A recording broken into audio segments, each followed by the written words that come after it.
ancorando esse conjunto de modos de ser, de pensar, de fazer, que vão se estruturando ao longo do tempo e que eu posso me debruçar para compreender como, no momento em que eu estou vivendo, eu também estou estruturando.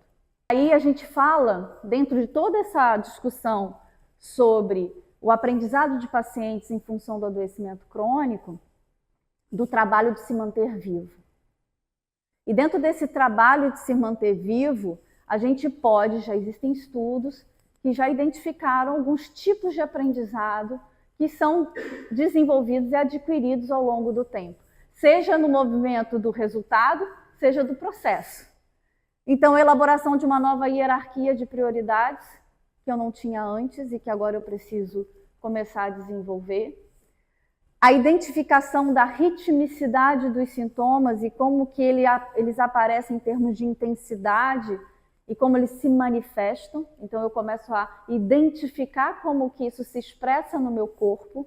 Eu começo a adquirir uma nova linguagem que não fazia parte do meu cotidiano, termos que eu desconhecia completamente e que, paulatinamente, eu vou entendendo o significado deles. Novos gestos diante de novos instrumentos. Eu não sabia usar uma bengala, uma cadeira de rodas, eu não sabia fazer um exame de diabetes, de glicose, a medição de uma glicose, etc, etc. E aí a gente vai para um universo imenso de possibilidades e de se descobrir numa nova identidade. Até hoje, que eu recebi meu diagnóstico, eu não tinha uma ideia do que era conviver com esse adoecimento crônico que vai impactar na minha vida do trabalho, na minha vida social, na maneira em como eu conduzo a minha vida, e a partir daí eu tenho como dizer, eu tenho um diagnóstico e isso me dá uma nova identidade. Que, como o Dumais e L'Espérance, que já trazem outras perspectivas, porque eles já falam mais em competências de pacientes do que dos saberes experienciais, e aí eles vão falar do monitoramento como um detalhamento maior da competência dos saberes relacionados à dimensão médica, um monitoramento mais específico do corpo, dos sinais e dos sintomas, relacional no sentido de como que eu construo as relações da minha vida a partir desse adoecimento, então como eu comunico com as pessoas próximas a mim, como é que eu me faço entender nas minhas diferentes relações, sejam pessoais ou de trabalho, de navegação pelo sistema.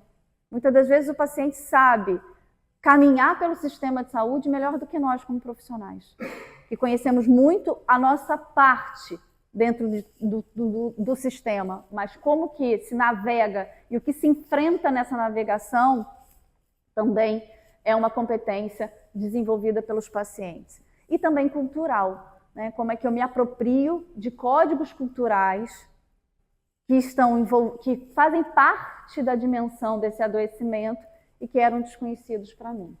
Suas famílias, né? Eu estou focando aqui na minha fala muito no paciente, mas a gente não pode esquecer que a família, o cuidador, ele não é poupado da construção desses saberes, porque eles também são deslocados de papéis e de lugares que ocupam. A gente dá visibilidade a esse processo de aprendizado ao longo do tempo e ao longo da vida. A gente olha para um corpo que não só sofre, mas um corpo que aprende, um corpo que se adapta. E a gente pode reconhecer esse ser que aprende, que conhece, e com isso, não só a gente ajuda o outro, mas como a gente alarga a nossa possibilidade de cuidar deste outro, em função daquilo que a gente aprende com o modo como ele se organiza na vida. Porque acho que a semântica, a educação no Brasil tem ainda uma forte conotação de alguma coisa em que eu trago para o outro porque falta ao outro. Então, a pergunta é, a gente vai educar paciente? Não. O processo que se dá é um processo de apoio justamente na aquisição desses saberes. É a gente se deslocar desse nosso olhar para que o nosso ponto de vista perceba esse processo e a gente integre esse processo nas nossas linhas de cuidado. Então, é um apoio a essa aquisição que está acontecendo. A gente, querendo ou não, ela está em curso. A grande questão, a gente incorpora isso na nossa prática, no nosso acompanhamento. E de que maneira a gente incorpora, com qual finalidade, não só para ajudar o paciente, mas também para nos formarmos enquanto profissionais de saúde. Então, a gente está reforçando essas capacidades, não só do paciente e do acompanhante, para que a gente possa ampliar a nossa capacidade juntas de ação. Tá? E aí a escuta que está aqui posta é muito mais uma escuta para a gente compreender esse processo do que para responder. O foco é o desenvolvimento e ampliação da autonomia do paciente no cuidado. A gente, com isso, também implementa ações que são menos custosas ao sistema de saúde, porque a gente parte desse lugar de aprendizado que está inscrito na narrativa biográfica do paciente e da sua família, para fortalecer essa dimensão, e com isso a gente também fortalece a noção de democracia sanitária, né, da participação de todos. Nos países que eu falei para vocês, mas em especial na França, a gente tem a implementação da abordagem em diferentes estruturas médicas, sejam elas médicos sociais também, associativas, em atendimento domiciliar, então não só em hospitais, mas também em atendimentos ambulatoriais.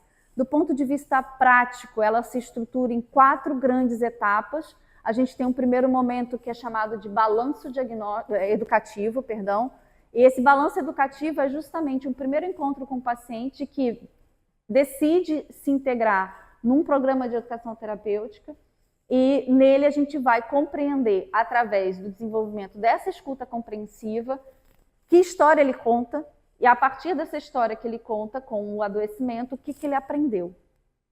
O reconhecimento não só por nós profissionais, mas também por ele. Porque muitas das vezes o próprio paciente não reconhece aquilo que ele traz com ele como um aprendizado.